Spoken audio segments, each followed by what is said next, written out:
নির্বাচনের পর থেকেই বাংলাদেশ ক্রিকেট বোর্ড আর ৫০ ক্লাবগুলোর মধ্যে চলছে দা-কুমড়ো সম্পর্ক। রোববার নির্বাচন প্রক্রিয়ায় অনিয়মের অভিযোগ তুলে স্বাধীন তদন্ত কমিটি গঠনের দাবি জানিয়েছে দেশের ছোট বড় ও নামকরা ৫০টি ক্লাব। এই বিষয়ে জাতীয় ক্রীড়া পরিষদের কাছে আবেদনও জমা দিয়েছে ক্লাবগুলো। ক্লাব প্রতিনিধিদের দাবি, বিসিবি নির্বাচনের পুরো প্রক্রিয়াটি সঠিকভাবে তদন্ত করে প্রকৃত সত্য সামনে আনা প্রয়োজন। তাদের মতে নিরপেক্ষ তদন্ত হলে সেটি বাংলাদেশের ক্রিকেটের স্বচ্ছতা ও জবাবদিহিতা নিশ্চিত করতে গুরুত্বপূর্ণ ভূমিকা রাখবে। আমরা ওনাদেরকে একটা তদন্তের জন্য আবেদন করেছি।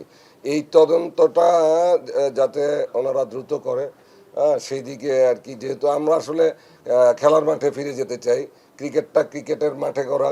অনেক দিন যাবৎ আমরা আসলে ক্রিকেটের মাঠ থেকে দূরে, আমরা আসলে ক্রিকেটে ফিরে যেতে চাই। যেই কারণে আমরা চাই যে গণতান্ত্রিক প্রক্রিয়ায় এই জিনিসটা হোক।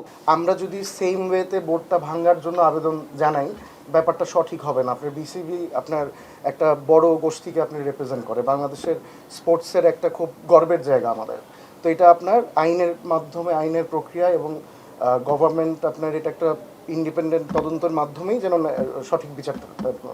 এদিকে বিষয়টি আনুষ্ঠানিকভাবে জানাতে ক্রীড়া প্রতিমন্ত্রীর কাছে অভিযোগ জানিয়েছেন সাবেক জাতীয় দলের অধিনায়ক তামিম ইকবাল।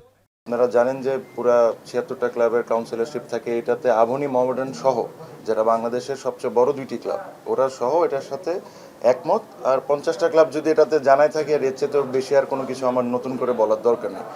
এখন প্রশ্ন একটাই, ক্লাবগুলোর অভিযোগের প্রেক্ষিতে সংশ্লিষ্ট কর্তৃপক্ষ কি পদক্ষেপ নেয় এবং তদন্তের মধ্যে দিয়ে কি সমাধান বেরিয়ে আসে।